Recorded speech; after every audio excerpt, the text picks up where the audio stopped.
pengalaman spiritual aslinya ketika dinyatakan mati suri. Nah, tadi disebutkan oleh paman Anda, Pak Rustam, bahwa Anda mengatakan, Pak, mati itu sakit. Apa yang Anda rasakan waktu itu? Rasa dada sesak, terus sakitnya tuh seperti ditusuk pedang, terus seperti kulit binatang dikuliti hidup-hidup. Sakit sekali waktu itu rasanya? Sakit sekali.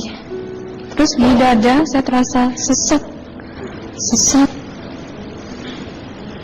Setelah itu paman saya mengajar saya mengucap kalimat thayyibah, terus mengucap doa kalimat syahadat, asyhadu an la ilaha illallah wa asyhadu anna muhammadar rasulullah. Apa betul waktu roh Anda itu dicabut dari kaki itu, ya, Anda bisa melihat jasad Anda? Sempat saya melihat jasad saya pada waktu itu, tapi sebentar. Setelah itu saya dibawa pergi oleh 2 orang malaikat ini.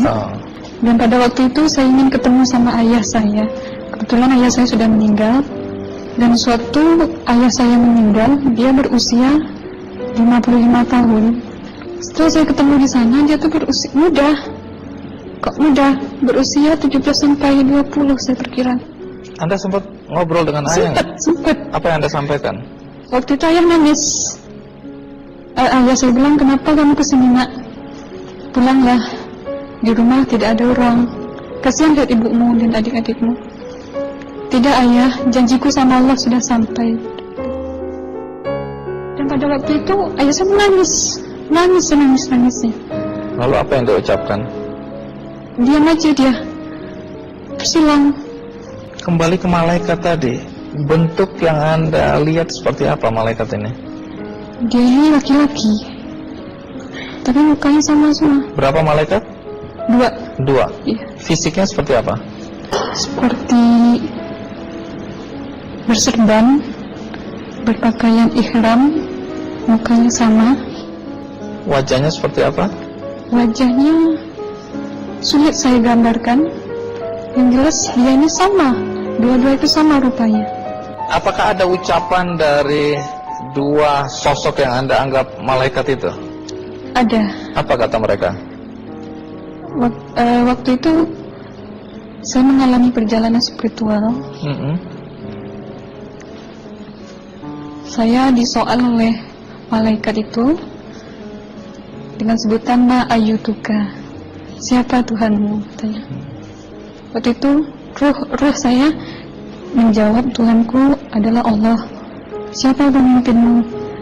Pemimpinku adalah Nabi Muhammad Sallallahu Alaihi Wasallam. Mana kiblatmu? Kiblatku adalah Ka'bah. Siapa kedua orang tuamu? Siapa saudara maramu? Terus saya diperjalankan. Setelah itu kedua orang malaikat ini memimpin tangan saya, tangan kiri saya, membawa saya ke satu tempat, menduduki saya di sebuah kursi. Pada waktu itu kursinya tuh empuk, mungkin 8 busanya ya, cantik. Terus di sana saya duduk. Di sebelah kanan saya ada tiba-tiba berwujud seorang perempuan. Dia mengaku amal. Kamu siapa? Kata saya. Aku adalah amalmu semasa kamu hidup di atas dunia. Dan selama kamu di sini, saya akan menemanimu sampai yaumul akhir, itu katanya. Dan pada waktu itu saya melihat perempuan-perempuan solehah berpakaian muslimah, berkerudung, mencium pipi kanan, pipi kiri. Mungkin salam perkenalan pertama waktu menduduki di situ. Setelah itu saya dihijrahkan lagi, dibawa oleh 2 orang malaikat ini lagi, melihat dosa-dosa besar ya. Di sana saya diperlihatkan ada seorang laki-laki memikul besi di bahunya. Saya perkirakan besi itu mungkin beratnya tuh berton kali ya. Berat sekali ya. Berat sekali. Terus dia berjalan nggak sampai ke tujuannya, berlumuran darah nanah, baunya na'udzubillah misalnya. Bajunya tuh sobek-sobek. Waktu itu roh saya disaksikan oleh Amal. Saya tanya kepada Amal, roh tanya sama Amal, wahai Amalku, dosa apakah yang manusia ini lakukan sewaktu ia hidup di atas dunia? Amal menjawab pada waktu itu, sewaktu manusia ini di atas dunia, dia ini adalah menyantet orang, meneluh orang, sehingga dia berjalan nggak sampai yaumul akhir katanya. Yang kedua, saya melihat ada seorang laki-laki saling bunuh-membunuh. Sebentar kayak gitu lagi. Sewaktu manusia ini hidup di atas dunia, dia adalah seorang pembunuh, hingga dia tidak mau bertanggung jawab terhadap orang yang dibunuhnya. Terus yang ketiga, saya melihat ada seorang laki-laki dihujam kemaluannya pakai besi panas, timah panas itu ya, hingga menembus. Waktu itu roh bilang sama Amal, wahai Amalku, dosa apakah yang manusia ini hidup di atas dunia? Amal waktu itu menjawab, sewaktu manusia ini hidup di atas dunia, manusia ini adalah seorang perzina. Setelah itu saya melihat ada seorang laki-laki disebati oleh rotan. Rotannya itu menyebati kulitnya tuh hingga lepas daging sama kulitnya.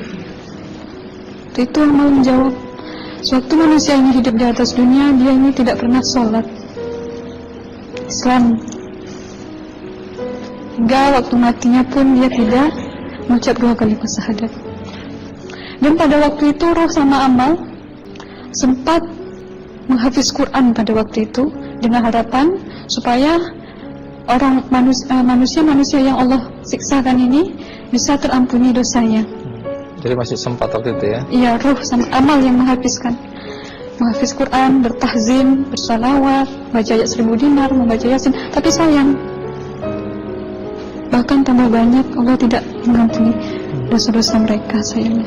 Setelah itu, akhirnya yang terakhir kali berzikir.